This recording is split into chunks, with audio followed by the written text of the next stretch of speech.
Hooded eyes, 3 tips that lift. Hi, my name's Katie. I'm a professional makeup artist and I'm also a person that is edging towards 50. And as I hit the big 50, I have certainly noticed my eyes just starting to bow down a little. So if you are going through the same things with your eyes, then keep watching, because as a makeup artist, I'm here to show you the really simple techniques and tips you can do with your makeup to help give us our lift.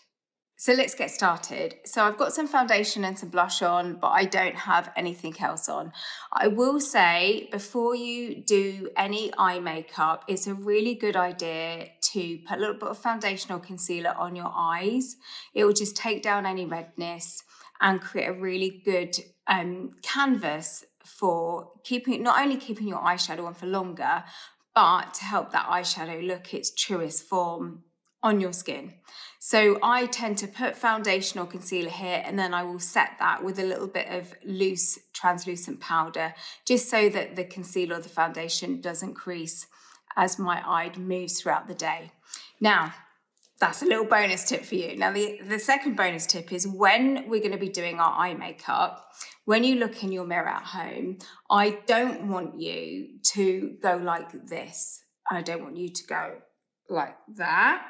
I want you to, if possible, when you're doing your eye makeup and your eye is hooded, I want you to look in the mirror as how your eyes naturally fall. So none of this, none of that, looking down in your mirror. Keep your eye neutral, looking forward to the mirror, because that will better help you see what you're working with. Because if I go like this and apply my eye makeup, my hood disappears. So I want my hood to fall naturally, so I know when I'm putting eyeshadow, I know where I need to put it to give that effect. I hope that makes sense. So the first thing we're going to do before we even reach for eyeshadow, and don't worry, because you could be watching this thinking, oh gosh, I've never put eyeshadow on, or I've never used eyeshadow in the last 15 years. I promise you I'm going to make it so easy, and we're using minimal products. Now, we're going to start by giving our eyes a lifted look without even reaching for eyeshadow, first of all. And that is our brows, okay? So I want you to get a spoolie brush. If you don't have one of these, you can get an old mascara wand, give it a wash, give it a dry, and then you have your spoolie. And naturally, our brows kind of fall down, or they're just a bit not groomed looking, but I want you to groom your brows. And just by brushing your brow hair up, it will immediately give you the look of a little lift. So if your brow hair is quite long when you do this, then you might like to go and get it tidied up with a professional, or you could just trim the little hairs that poke up. But you can see, just by brushing my brow up, I mean, any brow hairs here that are poking, I can just pop those down once it's past the arch, because I don't want the arch to stick up. I can slick that down, but I do want before the arch to look lifted. Now look how much that has lifted this eye just by using this spoolie.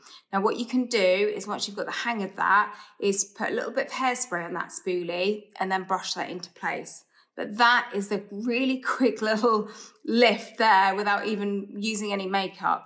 Now, if I want to go one step further, I'm going to get myself a brow pencil. This one, if you're not used to doing your brows, this makes it super easy. It's just one shade and it works from blonde hair to the darkest hair, depending on how firm you press this color onto your skin. So I'm blonde, so I will do it quite lightly. But if you had much darker hair, you would just press a little bit firmer. Okay, so it's a really clever little invention, this. And I'm going to show you an easy way to do your brows to really give you that lift before you even reach for eyeshadow. So your pinky finger is your best friend. It acts as your stabilizer, a bit like when we were learning to ride our bikes when we were little. This is our stabilizer right here.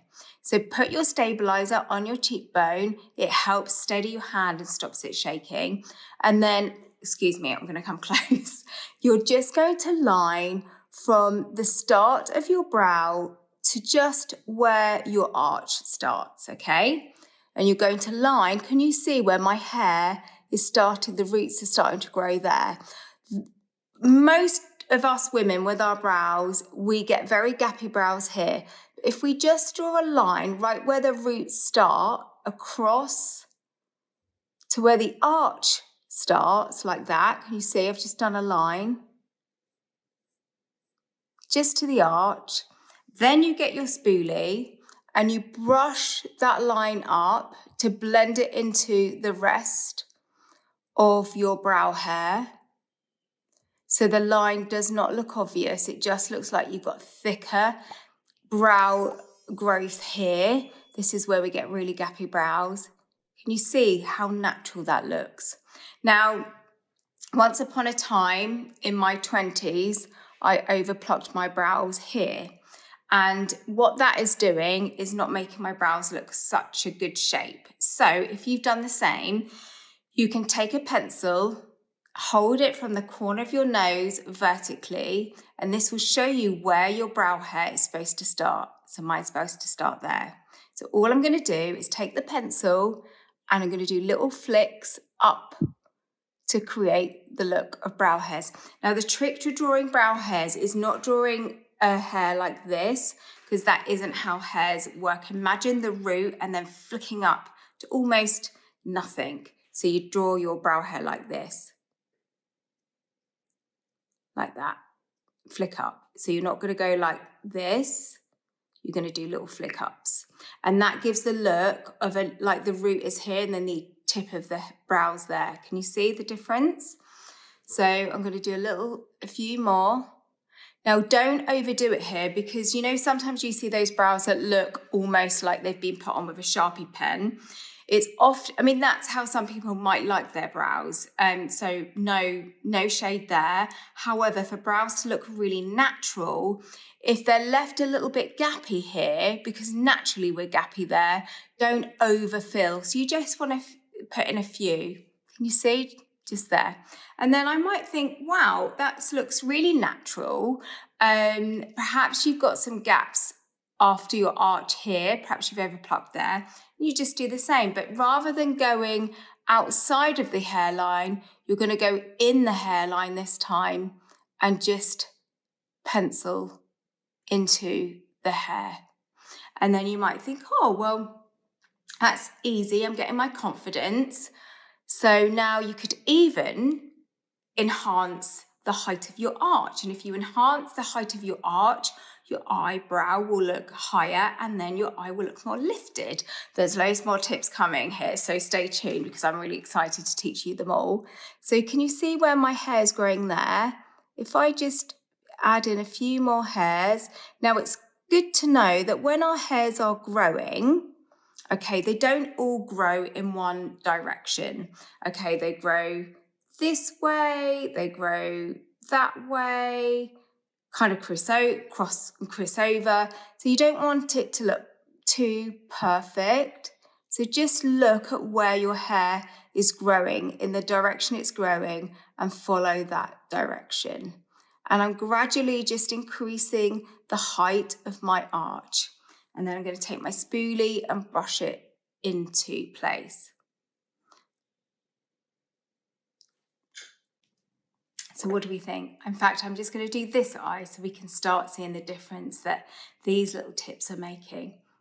Natural, very natural, but just, you can see it really does not just lift my eye just a touch, but it really does frame the eye. And I think as we get older, framing our eyes and making them appear larger is really, well, it gives me a little pep in my step, because I've certainly noticed as I've got older and my eyes have started to hood, my eyes seem to look smaller than they once did. So all these tips are not only going to give you that lift, but they're also going to make our eyes look larger, which is great, especially if we're wearing glasses. Okay, so next tip is, I'm looking here because I've written down all my tips to teach you. in my gold book. Okay, so this one is really exciting. So this is where we're going to use an eyeshadow. The eyeshadow is this peachy pinky color. Now the reason I'm using this, and by the way, if you're interested in seeing anything that I'm using in this tutorial, you can find a link above or below. So this color here, the reason we're using it is because it really brightens every single skin tone. And when we brighten this area on our eye, it brings it forward and it creates a more open look. So to do this, I'm not going to use any fancy brushes because I want to make this tutorial really easy and accessible. So I'm just going to take my pinky finger. You might have lots of makeup brushes, in which case go ahead and use your makeup brush. But I want to make this tutorial as accessible for everyone. And I know as a makeup artist working with lots of different women, not everyone has lots of eye makeup brushes. So using our fingers sometimes can actually be our best tools as long as they're clean. So you're going to pat the colour onto the lower lid. Just going to build that colour up. I'm not wiping, I'm patting, because when I pat on the colour, I get more control over where that colour goes, but also it looks more intense. And because this colour is such a lovely natural colour, I'm not worried about it looking too intense. But can you see how it's looking really natural, but look how much it's brightening and opening this eye. Now, I'm going to just, with my clean finger, give it a blend. When I want to blend with my fingers, I use just a light feather motion like this. And I blend upwards and outwards. Now, all I've done is used these products here. But look at how much that's given me just more of an open eye look.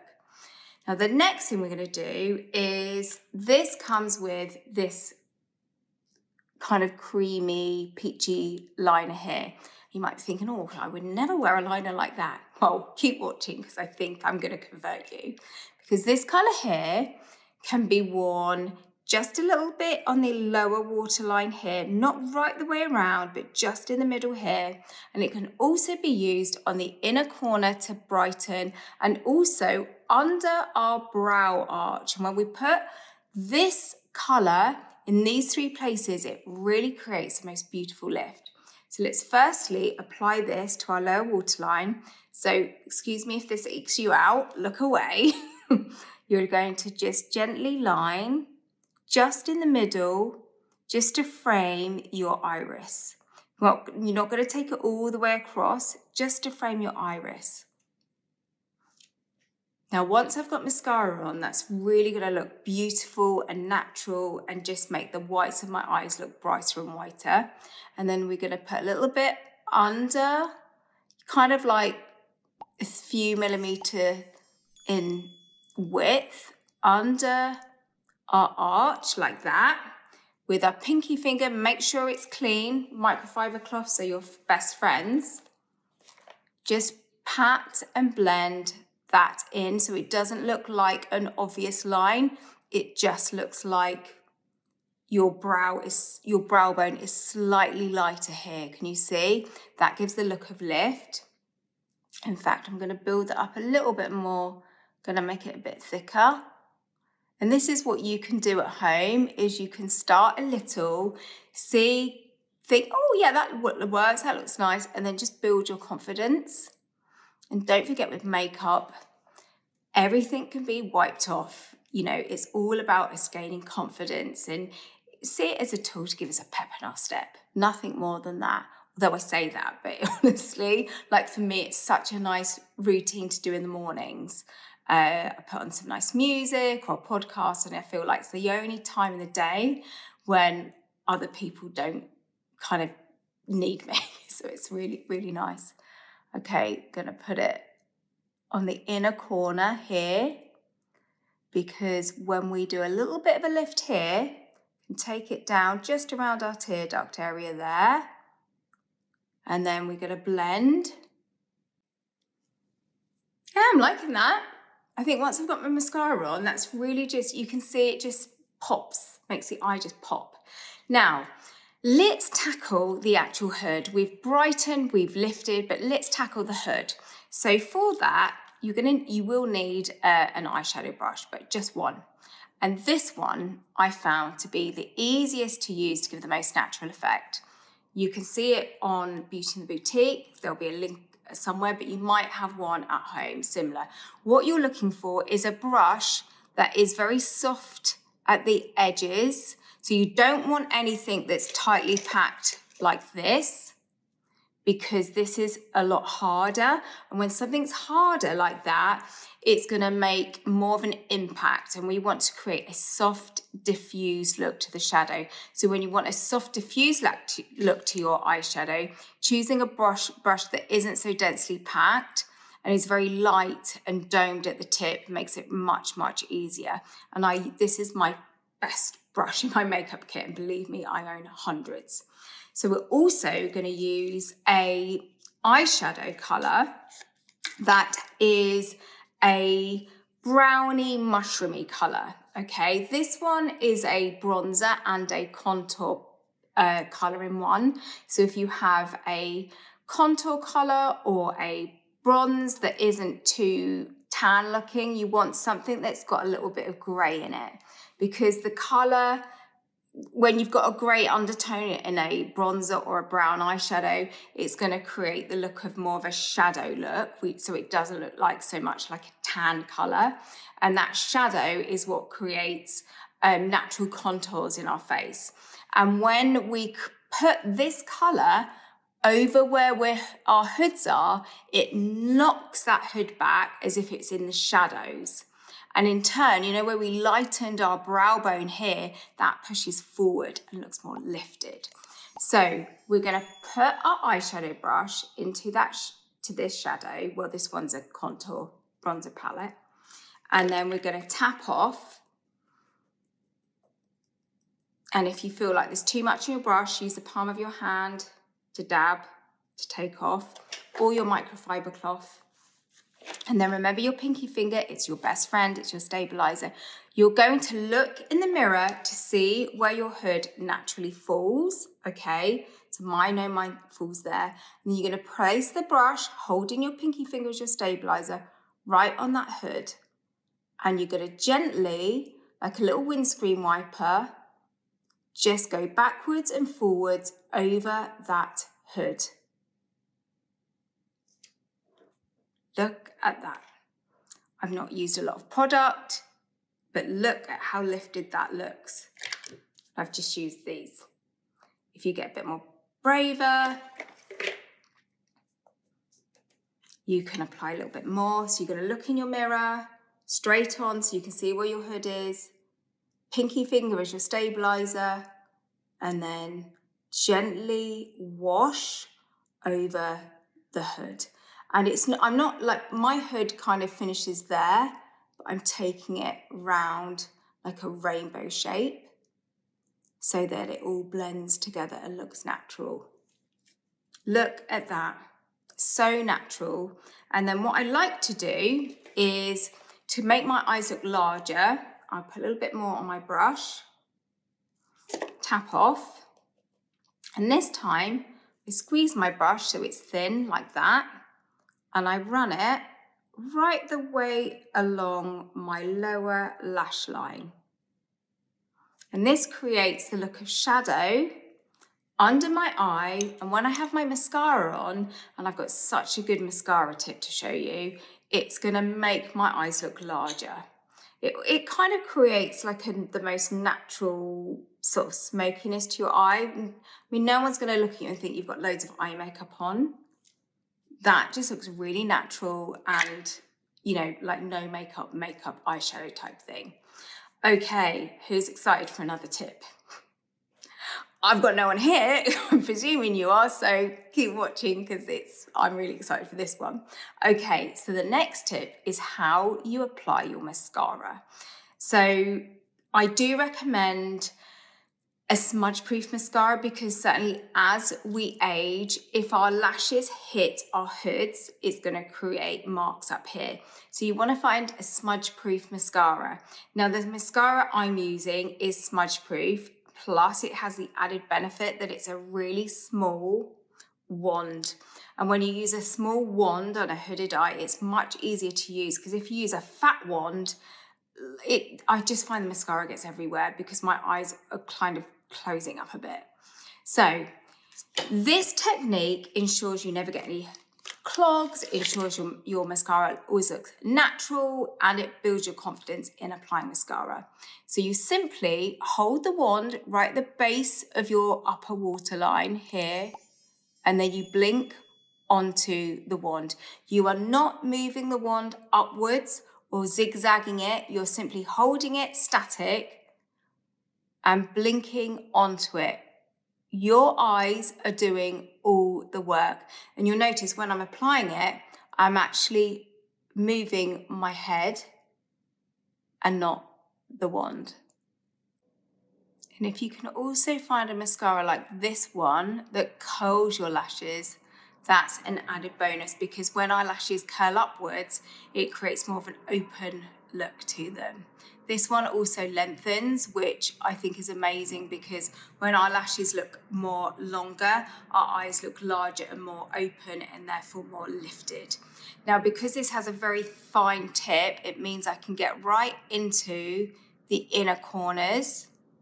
And that means I can catch all the little baby hairs that don't look like they ever exist, but do. So I can frame right the way along my lashes. And this is a really good technique to do, is make sure you apply on the outer corners a couple of extra layers, because that will elongate our eye out and up. If you like a lot of mascara, you just keep blinking on to the wand to build up the coats. I know lots of women don't like to apply mascara on the lower lash line. However, I want you to just try, because if you've got a smudge-proof mascara such as this one, it makes such a difference to how open your eyes look. So just putting a little on the lower lashes. Start right at the roots, like I'm doing. And this time I am moving the wand, because I can't blink my lower lash line on. But then when I want to give my lower lashes more length, I turn the wand vertically and coat. And I make sure I get right into that inner corner there, because that gives me a really lovely frame to my eyes. And then something I like to do at the end is take my spoolie, you know, the one we used earlier for our brows, and I just give my lashes a little brush through. And then this is where you can look at your eye makeup in the mirror and think, can my eyes take any more, or am I happy with how they are? So for example, I might think, do you know what? I could put a little bit more into my socket with this shade here, because I've built my confidence, and I'm thinking, yeah, I want a little bit more there. You know, just play around until you find your comfort zone. So this is the eye I've not done anything to, and then this is the eye I've worked on. And I think this just looks a lot more defined, lifted, but natural. And I think, you know, it looks bigger, it looks more open, the colour looks brighter. Now to finish off, I won't bore you with doing the other eye, but I will say a lovely lip gloss to finish off, a lovely natural eye like we've done, really sets the whole look off. And this is one of my all-time favourite glosses. And I just love, it's got these iridescent particles in it. It's not glittery, but it just makes lips look so full. And I think when you put this with this kind of eye look, I just think it's just beautiful. Anyway, that's me done. I will stop talking. I'm hoping there's a few tips that you've taken from this that's made you think, do you know what? I'm quite excited to do my makeup tomorrow, because that's what I want you to do. I want you to feel excited by makeup, not scared of it. And if you want to see more of what I do, then give me a little thumbs up so I know to send you more. And I'm sending you lots of love. Thank you for watching. Bye.